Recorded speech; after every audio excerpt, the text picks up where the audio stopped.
If you think that people are not laughing at the United States right now, you got to be out of your mind.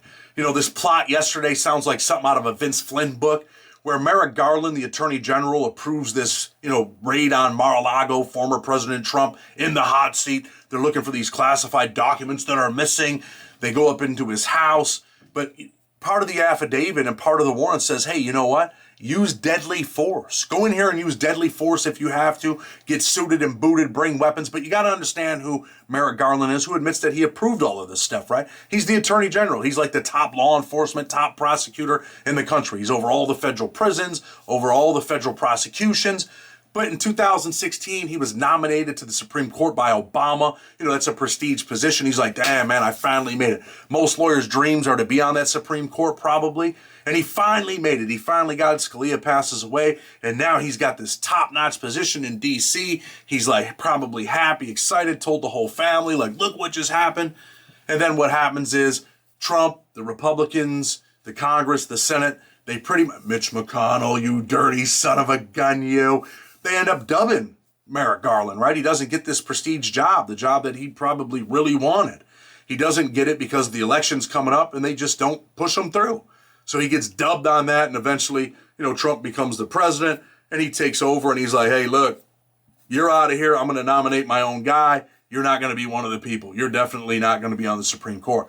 Maybe he's in his feelings. I don't know. But, they come back and they say, hey, look, this is all protocol. This is how we do, we do this type of stuff. And I know a lot of people hate Trump. Some people like Trump.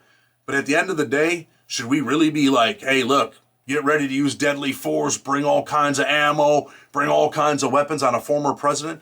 It should be a little bit more like, hey, and then people are like, what do you mean? No one's bigger than the law. This is an ex-former president of the United States. These are overclassified documents. This isn't, you're coming into this house and searching for evidence from a murder or a violent robbery.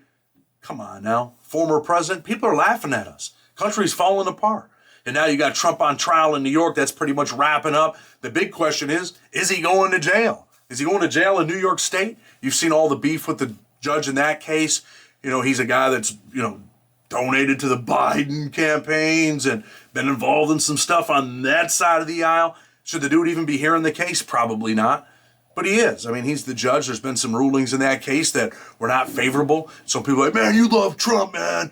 No, I just think that it's horrible when we arrest a former president or, put him in court and take him to trial because it makes us look horrible. It makes us look weak. I had to do a little video on this because I just think that it's absolutely outrageous that, they would authorize deadly force on a former president. Just my opinion. If you feel different, leave a comment. Let me know what you think. But now, if Trump does end up winning this election and Nikki Haley come out to support him yesterday, what do you think is going to happen? You think, listen, you think he's not going to be going after these folks? You think he's not going to be looking for a little bit, hey, it's my turn now. My turn. And you know what? The country's just falling apart. It's absolutely horrible, absolutely disgusting. But leave a comment. What do you think about, this authorization of deadly force on Mr. Trump, the Trumpster? They were going in there to get rid of that cat. Somehow, some way, they were hoping he messed up and that someone had to do something really bad. Absolutely horrible, man.